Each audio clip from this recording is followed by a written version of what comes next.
All Bengal এডুকেশনের পক্ষ থেকে প্রত্যেককে ওয়েলকাম জানিয়ে আজকে আলোচনার বিষয় শুরু করছি। আজকে আলোচনা করব 2023 সালের নতুন নিয়ম অনুসারে কিভাবে আধার কার্ডের স্ট্যাটাস চেক করবে, কিভাবে আধার কার্ডটি ডাউনলোড করবে, আধার কার্ডের স্ট্যাটাসে যদি পেন্ডিং বা আন্ডার প্রসেসিং থাকে সেই সমস্যার সমাধান কিভাবে করবে এবং সেই আধার কার্ডটি কিভাবে পুনরায় ডাউনলোড করবে, এই সব কিছু স্টেপ বাই স্টেপ জানতে বা শিখতে ভিডিওটি প্রথম থেকে শেষ পর্যন্ত দেখতে থাকুন। আর এই চ্যানেল নতুন হলে এখনই সাবস্ক্রাইব করে অল নোটিফিকেশন অন করে রাখুন, যাতে এই ধরনের লেটেস্ট আপডেট নির্ভুল ভিডিওগুলো সবার আগে তোমার কাছে পৌঁছে যায়। সর্বপ্রথম আমরা কি করব, মোবাইল কিংবা কম্পিউটারে যে কোনো একটি ব্রাউজার ওপেন করে সেখানে গুগলে গিয়ে লিখব uidai.gov.in। লেখার পর প্রথম যে ইন্টারফেসটা আসবে সেই ইন্টারফেসের মধ্যে যদি আমরা ক্লিক করি তাহলে আধারের এই অফিসিয়াল ওয়েবসাইটে আমাদের নিয়ে চলে আসবে। এই আধারের অফিসিয়াল ওয়েবসাইটে যখনই আমরা আসব তখন এই মাই আধার বলে একটা অপশান শো হচ্ছে। এই মাই আধারের ওপর মাউস রেখে দেখো ডাউনলোড আধার কার্ড বলে একটা অপশান দিয়েছে, এর মধ্যে আমরা ক্লিক করব। এর মধ্যে ক্লিক করলে আমাদের এই মাই আধার অফিসিয়াল ওয়েবসাইটে নিয়ে চলে আসবে। এরপর আমরা এখানে দেখো লগইন বলে বায়োমেট্রিকে একটা ক্যাপচার দিয়েছে এবং তার নিচেই লগইন বলে একটা অপশান দিয়েছে। এই লগইন এর মধ্যে যদি আমরা ক্লিক করি তাহলে আমাদের আধার কার্ডের নাম্বার দিয়ে আমরা এটা আধারটা লগইন করতে পারি।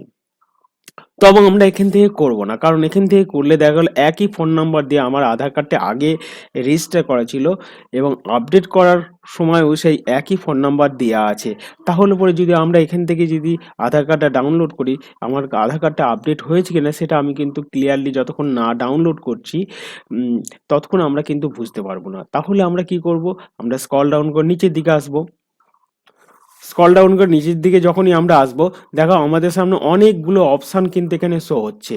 আমরা এখান থেকে আধার কার্ড ডাউনলোড করতে পারবো, এখান থেকে পিভিসি আধার কার্ড অর্ডার করতে পারবো, এখানে আধার কার্ডের পিভিসি স্ট্যাটাস চেক করতে পারবো। আমাদের কাজ হলো কি, যে চেক এনরোলমেন্ট আপডেট স্ট্যাটাস, আমরা এই লিঙ্কের মধ্যে ক্লিক করব। ক্লিক করলেই আমাদের সামনে দেখো এরকম একটা ইন্টারফেস শো হবে। এখানে চেক আধার স্ট্যাটাস বলে একটা অপশন শো হচ্ছে। এখানে আমাদের যে এনরোলমেন্ট নাম্বার বা এনরোলমেন্ট আইডি এখানে আমরা বসিয়ে দেবো। 28 সংখ্যার যে এনরোলমেন্ট আইডি সেই নাম্বারটা এখানে বসিয়ে দেবো, এখানে ক্যাপচাটা বসিয়ে দেবো। তবে এখানে অনেকেরই কনফিউশন হয় যে আমরা এনরোলমেন্ট আইডি বলতে কোনটা বসাবো বা কোন নাম্বারটা আমরা বসাবো। যে দেখো এনরোলমেন্টের প্রথম যে 14 সংখ্যার এনরোলমেন্ট নাম্বার যেটা হয় সেই এনরোলমেন্ট নাম্বারটা এখানে বসাবো, এখানে উল্লেখ করা আছে। এবং 14 সংখ্যার যেই ডিজিট নাম্বারটা আমরা এখানে বসাবো। তারপর আমরা কি বসাবো, এখানে দেখো যে সাল রয়েছে, এনরোলমেন্ট করার যে সাল, কোন সালে আমি করেছি এবং কোন মাসে করেছি এবং কোন ডেটে করেছি সেটা আমরা এইভাবে বসাবো। কিন্তু এনরোলমেন্ট যে স্লিপটা ছিল সেই স্লিপের মধ্যে কিন্তু উল্টোভাবে লেখা আছে। প্রথমে লেখা আছে দিন লেখা আছে, তারপর মাস লেখা আছে, তারপর সাল লেখা আছে।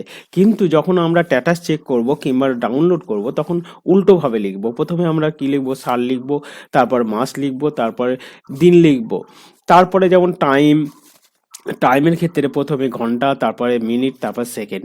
এইভাবে টোটাল এনরোলমেন্ট নাম্বারটাও হচ্ছে যে 28 সংখ্যার এনরোলমেন্ট নাম্বার আমরা কিন্তু এখানে লিখব। আমরা এখানে এনরোলমেন্ট নাম্বারটা লিখব। লেখার পর এখানে ক্যাপচাটা বসিয়ে দিয়ে এই সাবমিট অপশানের মধ্যে ক্লিক করব। ক্লিক করলে আমাদের সামনে এরকম ইন্টারফেস শো হবে। এখানে দেখো রিকোয়েস্ট অ্যাকসেপ্টেড স্টেজ, এখানে এই লিঙ্কটা কিন্তু সবুজ হয়ে গিয়েছে। তারপরে ভ্যালিডিটি টেস্ট এখানে দেখাচ্ছে এবং কমপ্লিট টেস্ট, এনে যদি কমপ্লিট হয়ে যায় সেই টেস্টে এরকম শো হবে। এটা যেহেতু আধার কার্ডটা কমপ্লিট হয়ে গিয়েছে, এখানে লিখছে কি your Aadhaar has been generate, মানে তোমার আধার কার্ডটি সম্পূর্ণ হয়েছে। While your Aadhaar is a bring print and posted to you, মানে তোমার আধার কার্ডটা সম্পূর্ণ হয়ে গিয়েছে, প্রিন্টিং হয়ে গিয়েছে এবং বাই পোস্ট করা হয়েছে তোমার জন্য। Please download E Aadhaar form, এই ওয়েবসাইটটা এখানে দিয়ে দিয়েছে। আমরা এখান থেকে এই আধার কার্ডটা ডাউনলোড করব। এর জন্য আমরা আবার কি করব, এই মাই আধারে আবার চলে যাব, দিয়ে এবার আধার কার্ডটা ডাউনলোড করব। আমরা মাই আধারে চলে আসলাম। চলে আসার পর আমরা আমাদের যদি মোবাইল নাম্বার দেওয়া থাকে তাহলে আমরা এই লগ ইন অপশানের মধ্যে ক্লিক করে আমরা এখান থেকে ডাউনলোড করতে পারি, কিংবা এখানে এই ডাউনলোড আধারের মধ্যে আমরা ক্লিক করে এখানে ডাউনলোড করতে পারি।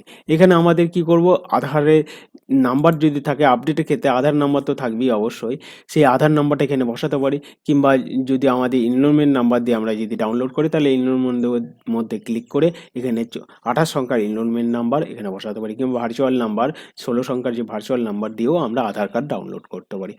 আমার তোমার ক্ষেত্রে যেটা প্রযোজ্য হবে মনে হবে সেটা তুমি এখানে বসিয়ে দিয়ে এই ক্যাপচাটা এখানে বসিয়ে দিয়ে সেন্ড ওটিপিতে ক্লিক করবে।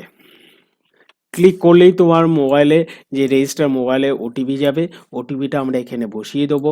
বসিয়ে দেওয়ার পর এই ভ্যালিড অ্যান্ড ডাউনলোডের ভেরিফাই অ্যান্ড ডাউনলোডের মধ্যে আমরা ক্লিক করব। ডাউনলোডের মধ্যে ক্লিক করলে আমাদের দেখো নিচের দিকে এখানে ডাউনলোড, আমাদের আধার কার্ডটা ডাউনলোড হয়ে গিয়েছে এবং কংগ্রেচুলেশন আমাদের সম্বোধন জানানো হয়েছে। আমরা এই পিডিএফটা কিভাবে ওপেন করব তার একটা নির্দেশিকা এখানে কিন্তু দিয়ে দিয়েছে, এক্সাম্পল এখানে দিয়ে দিয়েছে, সেইভাবে আমরা পিডিএফটা ডাউনলোড করব। আমরা তাহলে কি করব, এই ফাইলের মধ্যে আমরা শো ফাইলের মধ্যে ক্লিক করে এটা পিডিএফ অ্যাডব রিডারের মাধ্যমে আমরা এটা ওপেন করব। আমরা ফাইলের এখানে মাউসের রাইট বাটন ক্লিক করে আমরা এখানে শো ফোল্ডারের মধ্যে যাব, শো ফোল্ডারটি ওপেন করব।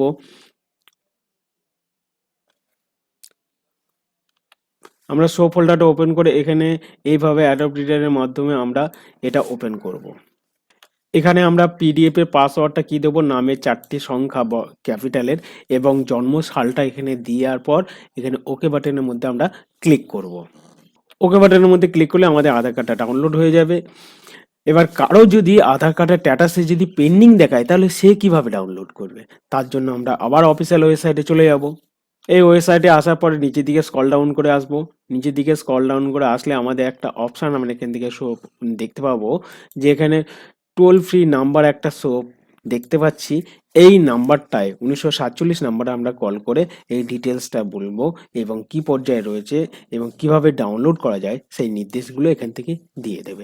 এই ছিল ভিডিওটা যদি ভালো লাগে অবশ্যই তোমরা লাইক করবে। ভিডিওর কোনো অংশে যদি বুঝতে অসুবিধা হয় আমাকে কমেন্ট করবে, আমি তার উত্তর দিতে পারি। এই চ্যানেল নতুন হলে এখনই সাবস্ক্রাইব করে রাখো যাতে এই ধরনের লেটেস্ট আপডেট নির্ভুল ভিডিওগুলো সবার আগে তোমার কাছে পৌঁছে যায়। থ্যাংক ইউ, ওয়েলকাম, ধন্যবাদ।